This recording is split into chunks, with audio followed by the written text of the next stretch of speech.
died a few, I thought a few months, but a couple of years later he died.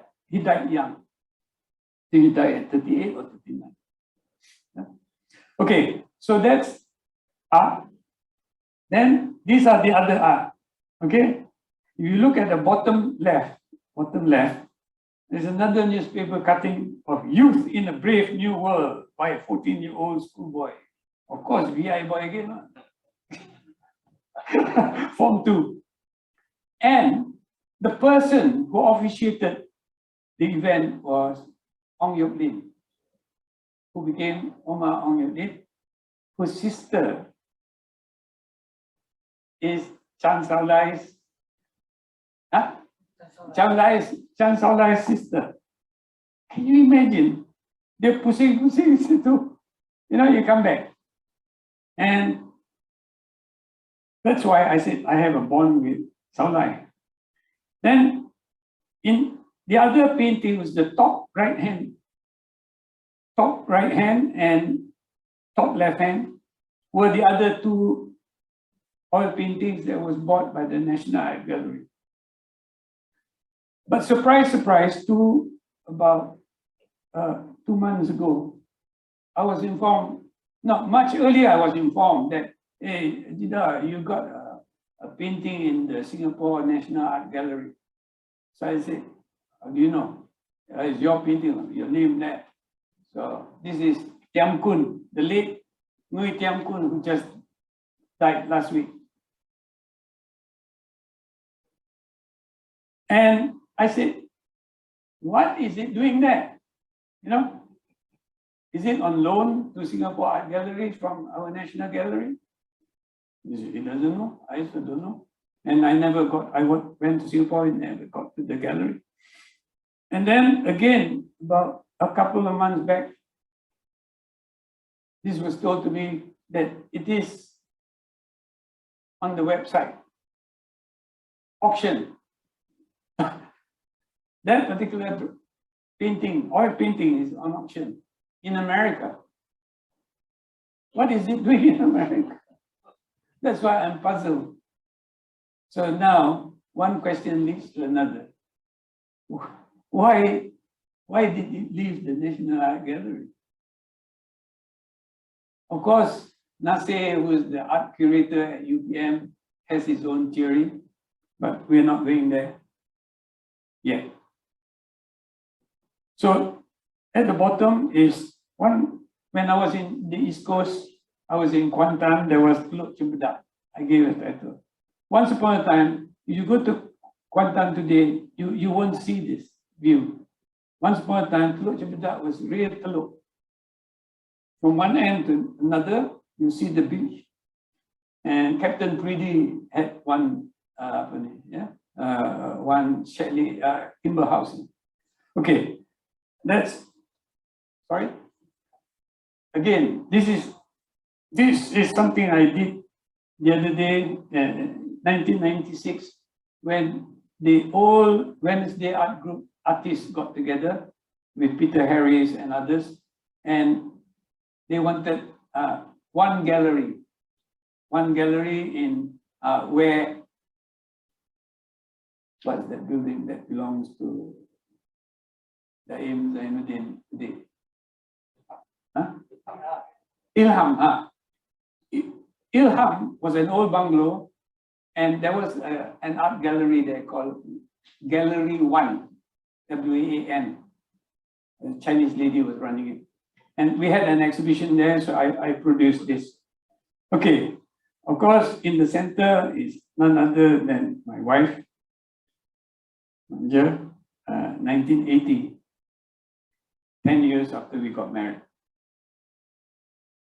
The extreme right sketch was found in Malacca at the Durian Daun Teachers Training College.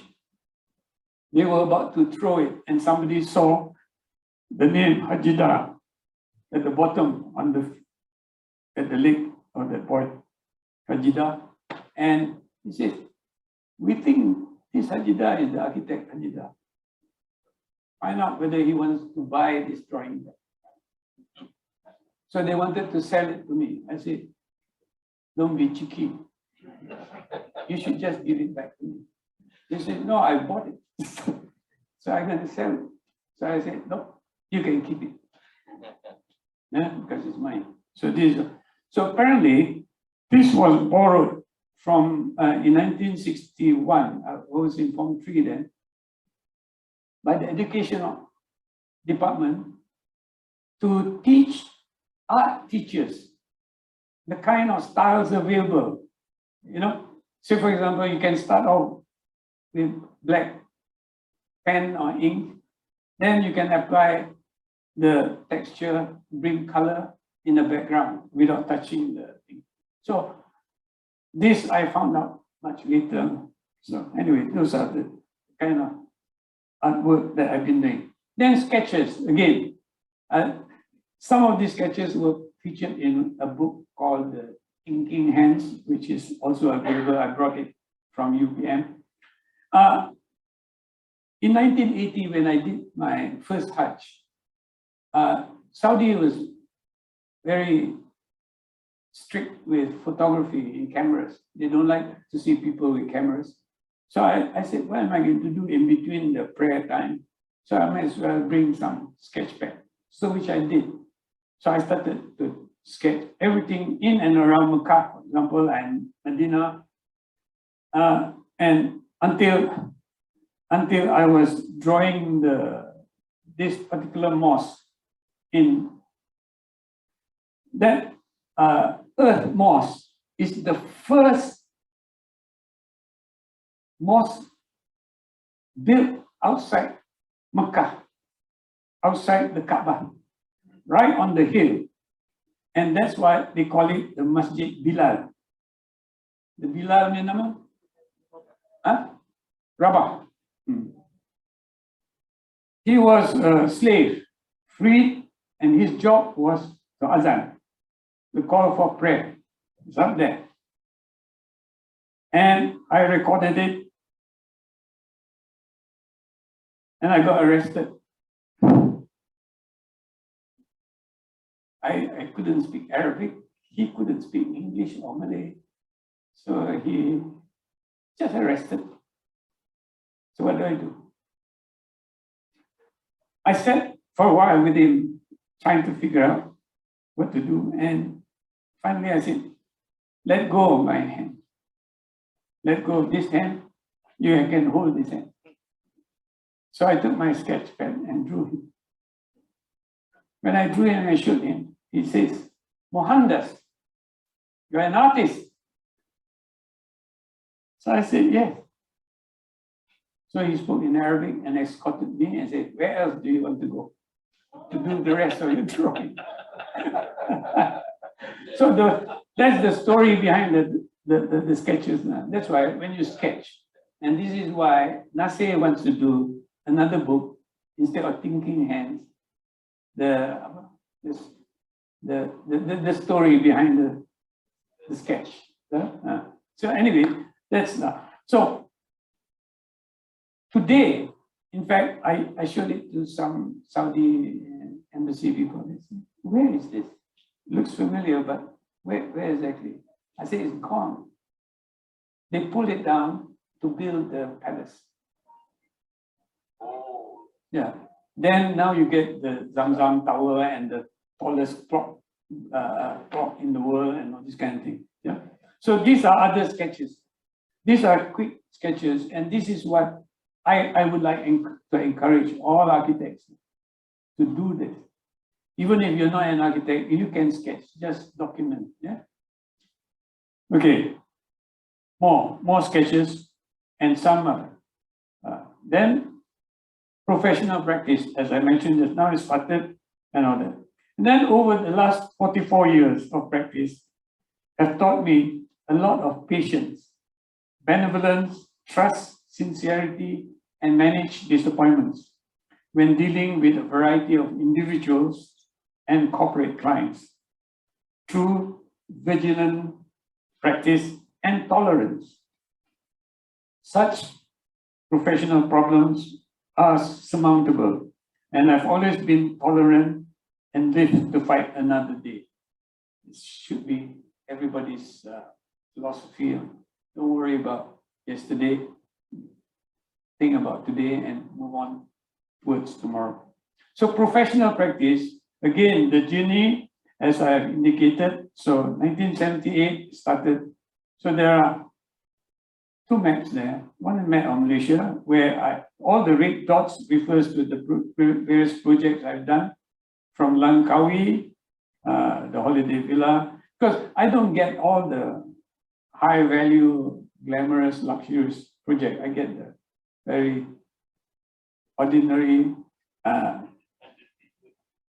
project. Sometimes some other challenges. Yeah. So right below, I give you a selection, and then overseas, my biggest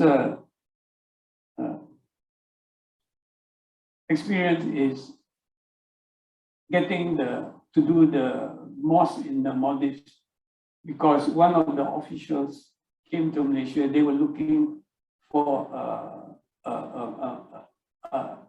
a model to emulate their national mosque. For a small country, a mosque like the one in BANGSAR is of national scale. So when they identified me, the president gave me an appointment, a letter of appointment, and I got the job from the president and did it in 10 months. I brought Malaysian consultants, engineers, QS, people like Nick Farid was the late Hashim Ghani, Antoine Hong, we were all together. And I even brought the Malaysian contractor, Chupiao, who was doing my hotel in Terengganu then, to be the contractor for the project. And of course, I've maintained my relationship with them. So from as early as 83, we have exported, I think we were among the earliest to have exported professional services outside the country. So then up to where we are today. Then, okay, the 7 KL architects, houses designed by 7 KL architects, comprising of David Tay, myself, Jimmy Lim, Syed Sobri. Then Syed Sobri was still working in DEP. Jim Ting, Ken Yang, and Sharong, and we had this exhibition, not sponsored by the nation government, but actually it was sponsored by Tokyo Gas and Dr. Ikeda and Kato from Nihon Seke. They were impressed with what we were doing in here as a so-called small nation. This is, why don't you exhibit in Tokyo? We'll arrange it for you in Ginza. So Tokyo Gas. So the ambassador then was Jamaluddin. Khairi Jamaluddin's father was our ambassador in Japan. So Manjo was there with me, and all the other architects, all 7 architects were there. And some of the description given by Kato, he thought I was, HAJEEDAR created his own smart style, which is modern yet Malaysian. His designs are carefully thought out without the various design constraints, within the various design constraints. So that's the kind of marketing we did for our profession. And that was in 85, when I was president. And in 86, I joined the first official delegation to China, representing PAM at the profession. And when I met up with Dai Nianqi was the president of the Chinese Association of Architects. And when we first met, he laughed.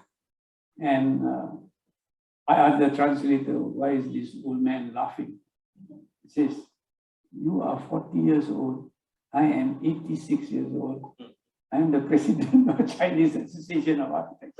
And you are the president of Malaysian Architects. Because in 1986, they were not open up. Yeah.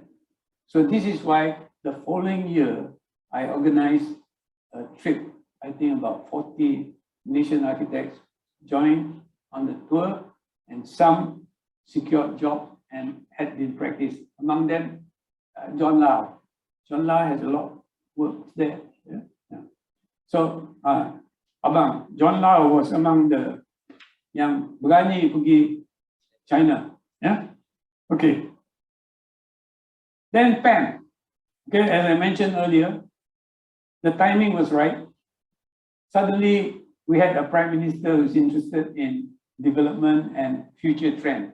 And that's where my conversations with him about future trend, which is a take over from my tutor, Bernard Schumi. Bernard Schumi was my tutor in Portsmouth, and I disagreed a lot with him, but I learned a lot from him, just like the reverse psychology, you know, the people that you speak to sometimes annoys you, but you remember.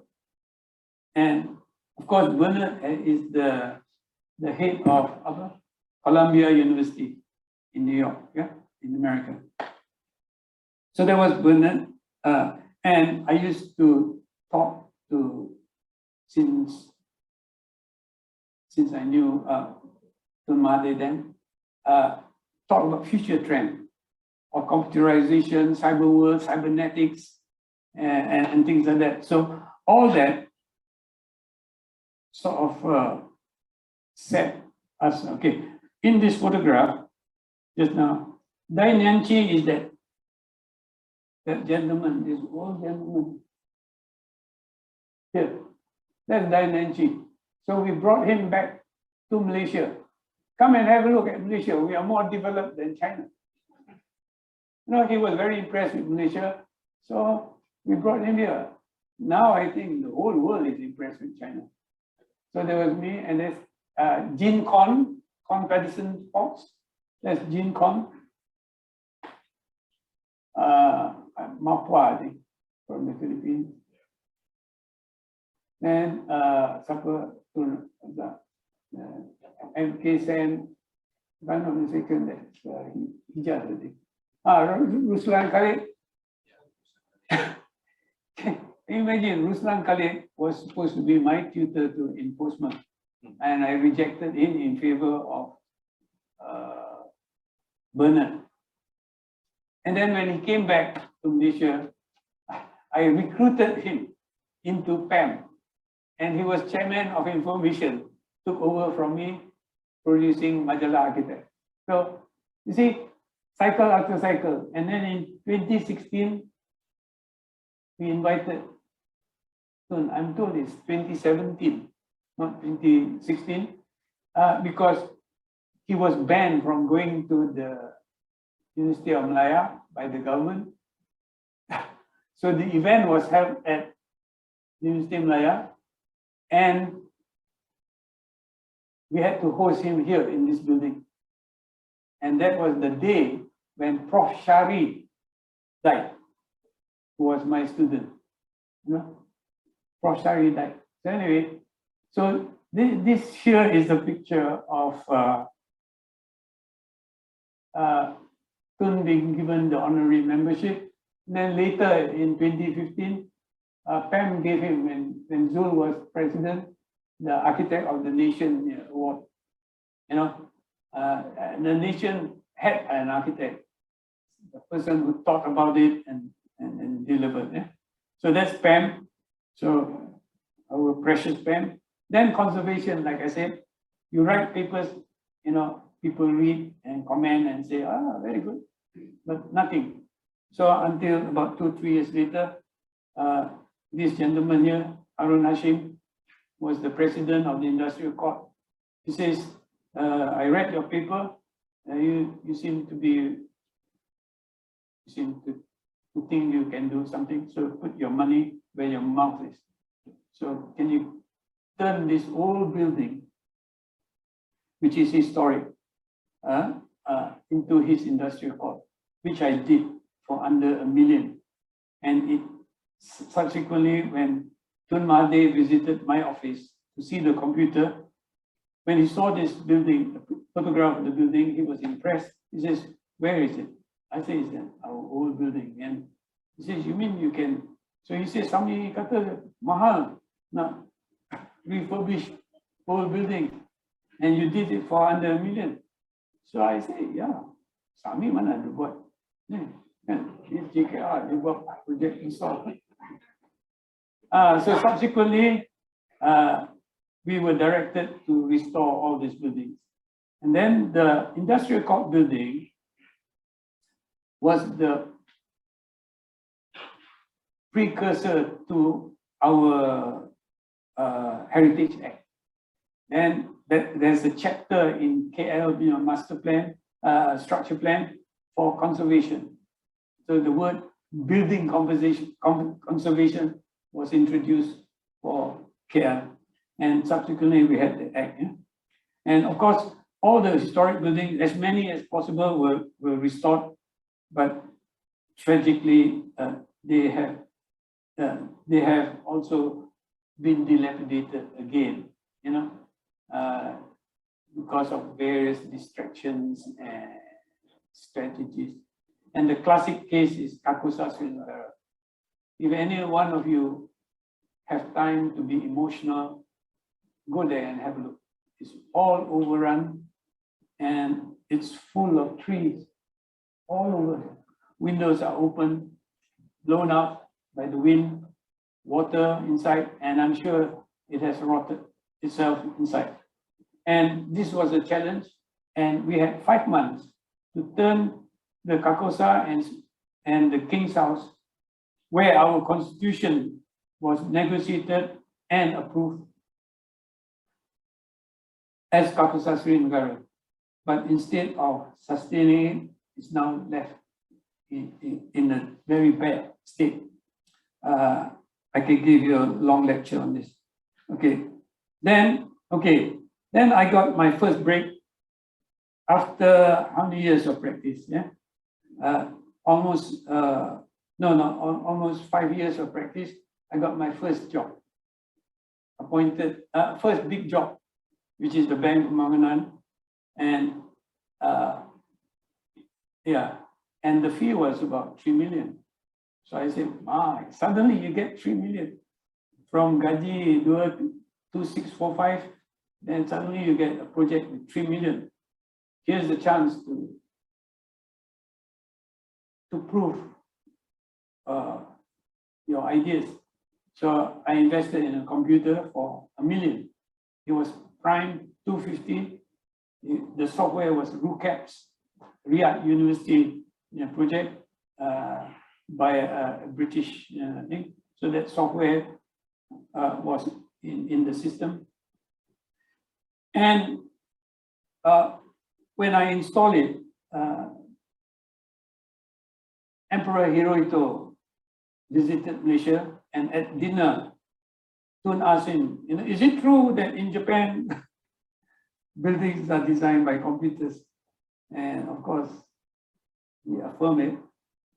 Then the next day, Aziz, his PA, called me to say, PM wants to know, what have you done about, you cakap banyak computer tu, but, so I said, yeah, I bought it. He said, you bought it? Yeah. And he called me again, he says, he wants to see it. Good, he can come to my office. I cannot go to his office. If Muhammad don't go to the mountain, mountain must come to Muhammad, because the computer solved. The CPU as big as a fridge, and I had a plotter, Amir, all those who were in my office knew. And we had to digitize the sensitive board, then print. So that was the thing that paid for the computer, plus we exposed ourselves to computerization. And when he came, he spent 4 hours from about 4:30 to 8:30 that night, playing on the computer, and we had to tell him this is a mouse, and this mouse has a tail. This tail is connected to this CPU. That's why you can get. So anyway, dia kata tikus kan. So now we call it tertikus kan. So now no tail. All our mice these days have no tail. So when the building was finally completed by Takenaka Kumuten, the Japanese contractor, who was one of the partners for the Daya Bumi project, the Kumagai and so Kumuten. So that's the chairman of Takenaka, and then the project architect, Mr. Ayuki, very close to me and even my family, but he's passed away. And of course, to see the end product of from hand sketches to computerization to realization on this, and there was a very good relationship between the team here and Japan, because all the detailing they can what do you call proceed from the computerized set of drawings. So amendments is just done on the computer. Okay, then of course, Bingtek is not here. He did mention that the first twin was that the first twin was not identical. The reason why I had to do two, because this was an abandoned site. After May 13, there was an attempt to do integrated housing. They put all the 3 races in the building, but they only did the foundation and abandoned it. So the land was left fallow. Then Bank Mauna was asked to buy. So what I did for them is that I said, okay, we'll do 2 buildings since you can't afford to. We sell 1 building to pay for your own building. That's what we did. They sold the second tower to Bank Industry to pay for themselves. So they got a free building. So an architect doesn't just design. You have to think for the client and propose to the client and things like that. That's what I'm trying to share now today. Okay, that's the first. Then I had another attempt at twins. This was in Jalan Pinang. MNI bought this piece of land next to Holiday Inn then. And Chen Bun Fee was in number 11. He has an art gallery there. Poor guy. But he doesn't own the building. So he was just occupying it. He had his art gallery there. And I just read about he just buying artwork at that particular gallery many, many years ago. So, so we did twin with the same concept. Nak jual satu to finance. Then they discovered that because it is identical twin and the first of the twin in the KLCC area, so MNI kept them both. And the project office for KLCC, the adopted twin, was on the 27th floor of one of the towers. So they can supervise the site. So see, that's the story behind the MNI twins. Okay, next. Okay, then, because beyond twins, triplets. The triplet came just outside here, in Jalan BANGSAR. It started off with Maybank Assurance. As a repeat client, they wanted a bigger office. So they wanted to go to Pusat Damansara, but there was some land title problem. So they asked me to find another site. So I told them, look at this site here. And when Maybank Assurance confirmed that they would move here, Maybank Finance wants to move here also. Then there was Maybank Life. and Maybank Securities. Everybody wants to move together. So suddenly I had 4 clients. So I had to put 4 clients in one side. So we had 3 towers. So this is something else that I learned from the, where is my valuable friend? Yes. I have a valuable friend here. Huh? Vijay. Oh, Vijay. Sorry, Vijay. You see, when Sungai Wang was built, then they built Bukit Bintang Plaza. You know, the car park to the roof of Sungai Wang has to come through BB Plaza.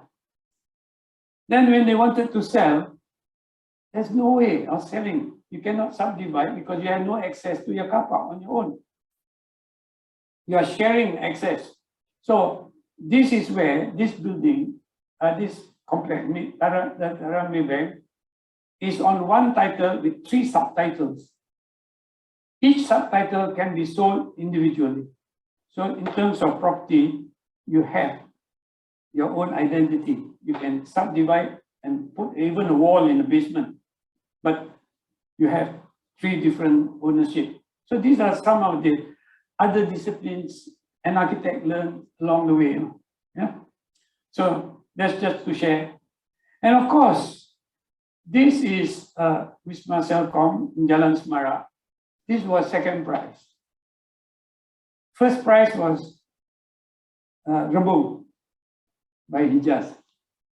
We were invited and to participate in a limited competition, narrowed down to ourselves, Hijaz and Kumpulan Architect.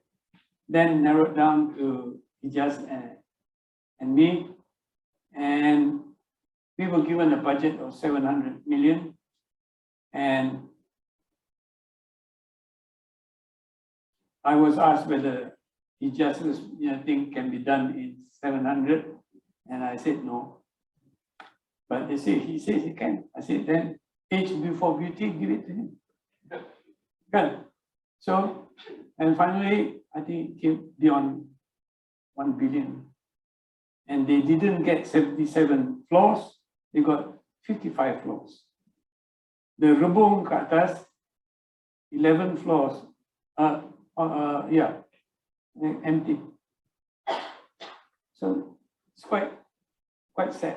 Now it's been put in the market for sale for 700 million. Yeah. So this again was the fallback. You know, you go for competition, you don't expect to win all the time. Sometimes fate has it that you lose. Okay. Then I did the first service apartment for PNB, the Dabi Park behind Tabung Haji. Then I made various proposals. I'd like to show this on the left side. This is the proposal for the Malaysian Embassy in Tokyo in Shibuya. We participated. Five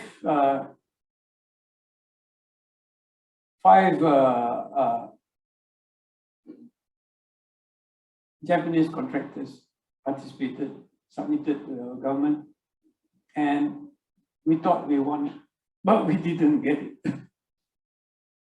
The 6th contractor got it. You know, so that's the beginning of the end and the pattern. Then I can relate after this. Then down there is that when I was chairman of PERQUAN, I gave government because of my exposure for foreign missions, and also then I was the honorary consul for the Republic of Maldives.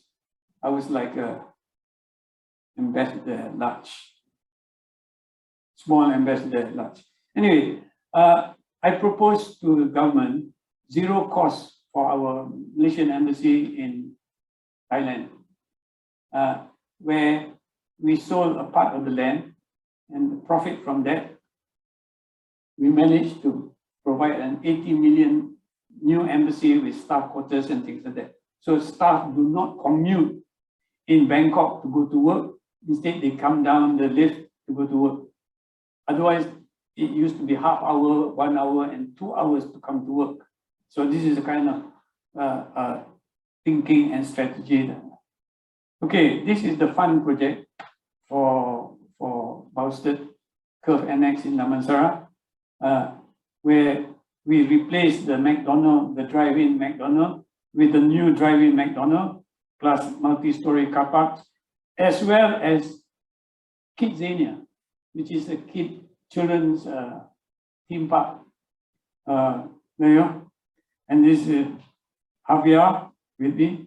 Javier is a Mexican, and he developed this in Mexico, and it was in Bangkok, in Jakarta, and KL, and finally in Singapore. So I understand they're not doing too well. People get bored, The kids grow up, and there's no need to go anymore. Lots of kids there. It was fun. Yeah. Kids in there, and then masjid. So I have done about 15 mosques and surah, musallas, and they're scattered. So started with Kejora. When Kejora was open, Bandar Penawar, Bandar Emas, Bandar macam-macam. So the architect for some of the shophouses and all that was Vincent Lee, architect Vincent Lee. I think he has since migrated. So Vincent was quite close to me through PAM. He said, "Hey, Haj, I got a problem. I've never designed a mosque. Can you do this for me?" I said, "Sure." So I did my first mosque, 1970, 78, 79. Timber Mosque. So three locations. And then subsequently we did this Masjid BANGSAR, and Tajuddin here just showed me one posting yesterday. He was featured in what's the magazine? British Malaya Journal, talking about a third-year student doing a mosque design for his thesis in UK. It's amazing. I don't know about it. There's a news item that says there's a third-year student doing it, and it was published in 1969. Yeah. So masjid. So I told him that means this masjid creation was evolved from even the student days. So that's why it was easy to come up with a scheme and argue the scheme. So anyway, Masjid Bangsar go on. Then the Masjid Maudif, and my first meeting with the President. And of course, the Prime Minister says, "Malaysia tak ada kerja ke?" I said, "Ada, but this is a mosque, I have to do it." "So, how did you get the job?" I said, "Did you know them?" I said, "No, they knew me." "Did you know the President?" I said, "No, the President knows me." So that's why he appointed me. So that's why we went to do it. So because it's a mosque, and again, within 10 months, we finished the mosque. And Mahathir says, "Kalau you buat macam ni," then he's even suggested that government was introducing privatization and suggested that if you can venture outside, you can do work in this country, which I did. There you are. This is the downside, some of the disappointment. I did a fantastic, well, I have to say, fantastic proposal, but unfortunately, it got hijacked. So I think people like Fahmi will remember. But you just get upset for the day, and then the next day move on. Yeah? Okay, so you see the record. Yasser Arafat was there, Zia-ul Haq was there, of course Mahathir was there, and because most of the work was done by nations, workers and all that, the president gave the honor of officiating the mosque to Mahathir and himself, because the input were done by Malaysians, Chinese, Malay workers, and all that. Yeah? Okay, go on. Then, my first project in Putrajaya. After 10 years, Putrajaya was established. My first project. They gave me a surau. A surau to do in Precinct 8 with a budget of 4 million, now 4.5 million. And I said, it's too small, it's a bungalow lot. So I said, Tan Sri Azizan, I said, I can do it for 3 million. So I gave back 1.5 million. And later he told me, you're the only architect that came back and gave money. The other architects asked for more. So I said, never mind, it's done. So they said, very good, we'll give you another project. So I was waiting for a big project. They gave me another surau. Precinct 9. You know, so that's what architects have to go through, with due respect. You know, I'm not against the others who got the 100 and 200 million packages in Putrajaya. Then much later, I got another package, the Office Chancery, Precinct 15, 50 million. And okay, then I won't go there. Nanti bergaduh. So, okay. Then, of course, the masjid Kawasan Melayu, Precinct Section 3, PJ. It was originally initiated by Mubin Shepherd. Datuk Mubin Shepherd. He was in the army and in the British Army, and he is of Jewish descent. He converted to a Muslim, and then he wanted a masjid for that. And Datuk Baharudin Qasim was the architect for the first masjid. So then the maintenance of the masjid was quite expensive. Every year they have to spend 1 million. So after 10 years, 10 million. So the committee felt that let's have a new masjid for 10 million. So we did this new masjid for 10 million subsequently.